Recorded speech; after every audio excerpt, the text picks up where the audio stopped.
I just casually turned to a book that was being thrown out, which was the Dream Book, Old Moore's Dream Book. Oh, yeah, okay.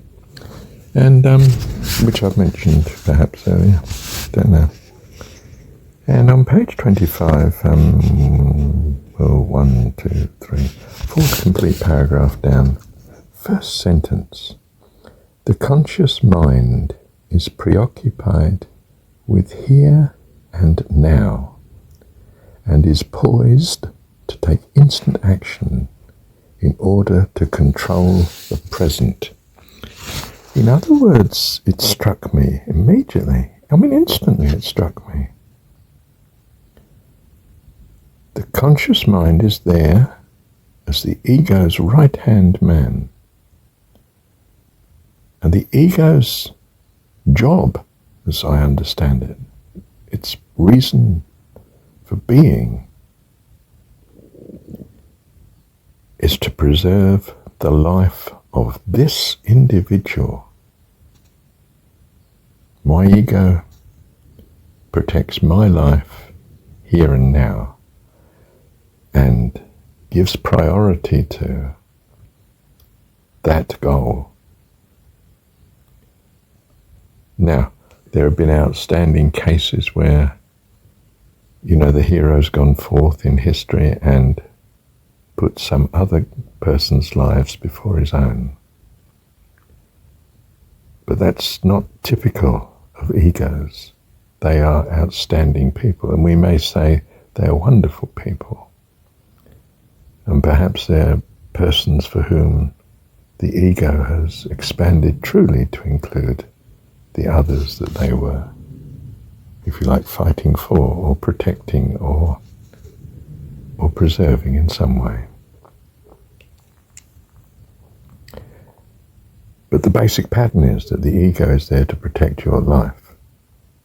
And the consciousness, the conscious mind, is very much its right-hand man, unless you really train it to do otherwise, or unless the ego has gone through experiences where it's been enlarged to include typically certain other people, but conceivably all others.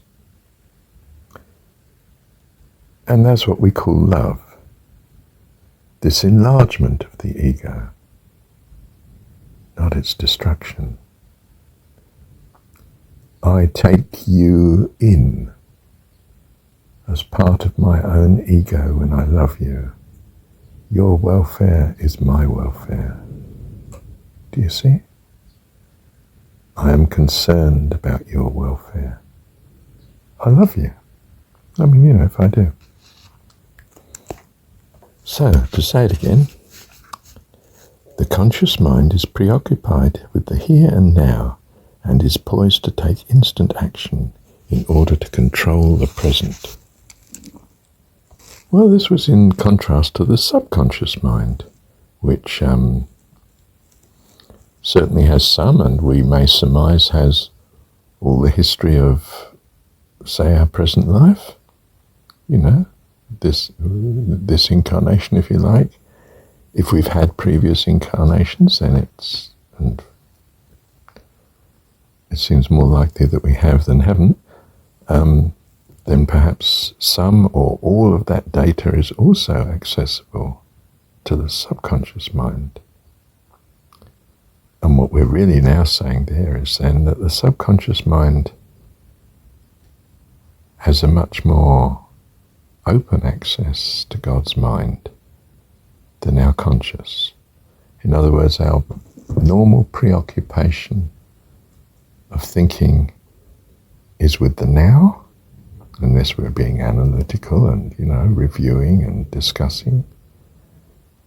But in everyday senses, the car's about to hit you, my goodness, you jump out the way fast.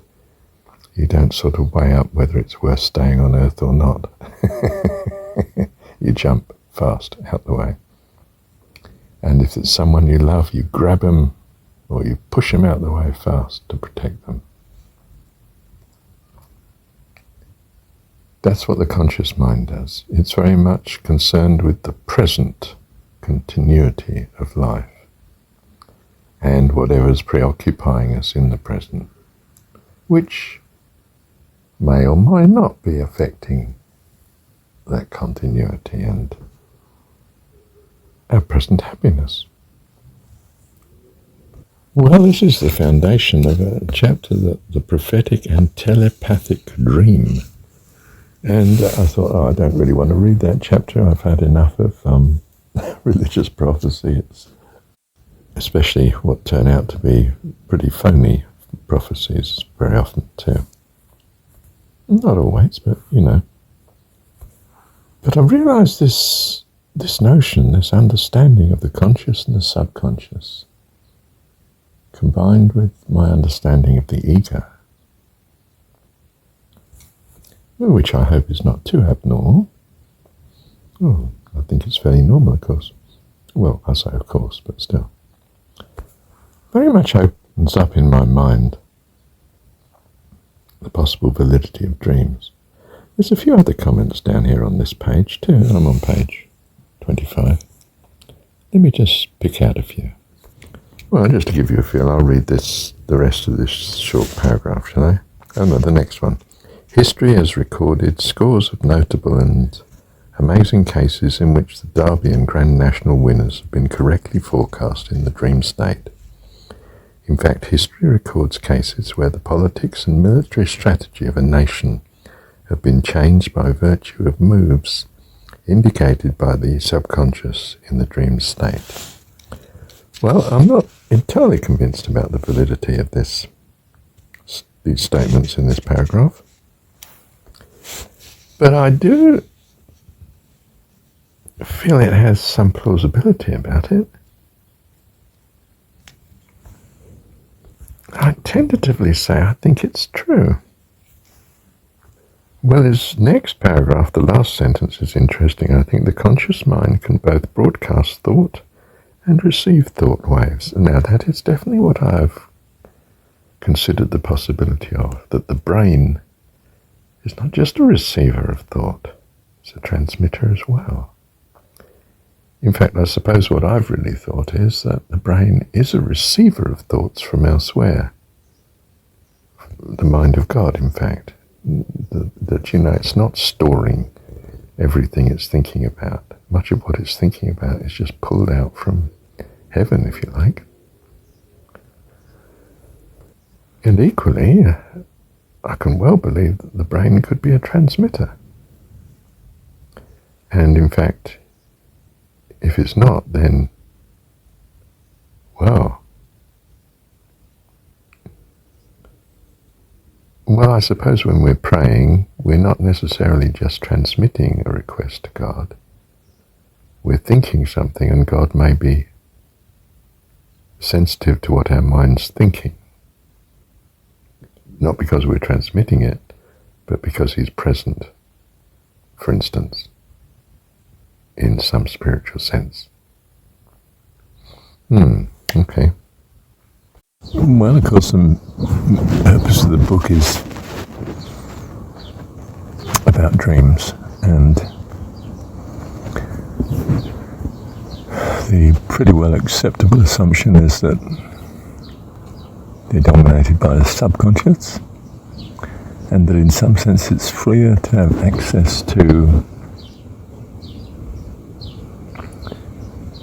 thoughts that are less hindered by the usual content of the conscious mind. And he also in this chapter considers greatly that the subconscious is, in a sense, trying to bring some balance and some sanity into any imbalance that's in the conscious state. So if there's for instance, sexual need, you might have sexual dream. So there's some relief in the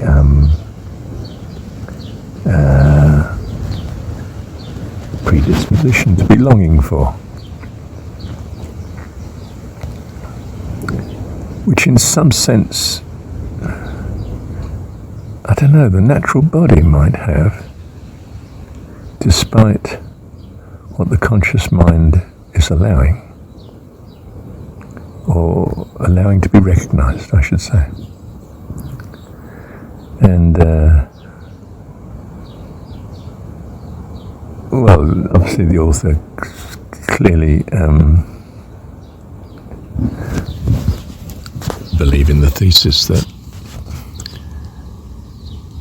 the subconscious mind helps the conscious sort out things that it's not sorting out, and presents a solution, and may even see the past and present with much less bias to the present, but able to predict the future accordingly, rather better. So the subconscious mind warns in the form of dreams. That's an interesting thesis, isn't it? I've been more preoccupied as regards sleep, in that it's, to me, a possibility that God is putting us right at night. That in some sense we're in, say, the astral when we're sleeping, and being schooled and guided and adjusted accordingly, that we manage the next day and our understanding of the past and recent past rather more appropriately. So that I see sleep as the great restoring time, but by heaven and the hand of God. That's when the work is being done, in a sense. During the day, I'm allowed to be in charge and even run amok. But at night, the sanity of heaven prevails.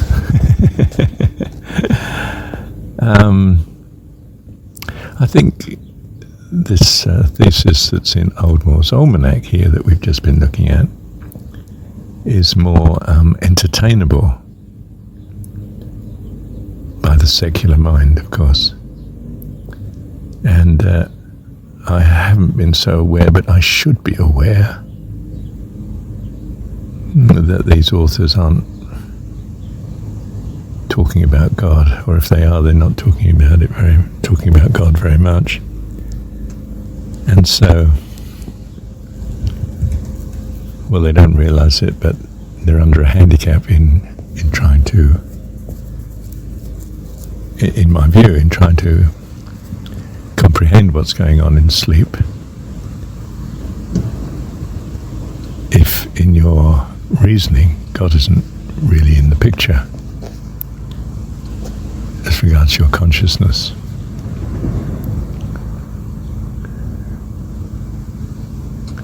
I mean, I deliberately go to sleep purposing to be rest assured that all of life is in His hands and control, and I just trust the day and the future days to Him. I don't do that too formally. I don't pray out loud such a prayer.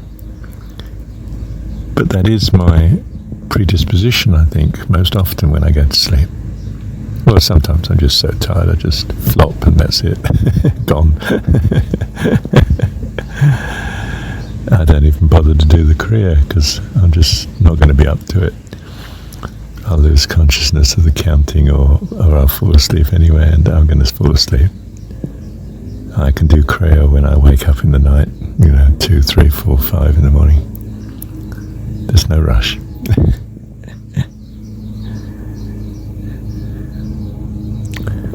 Yeah.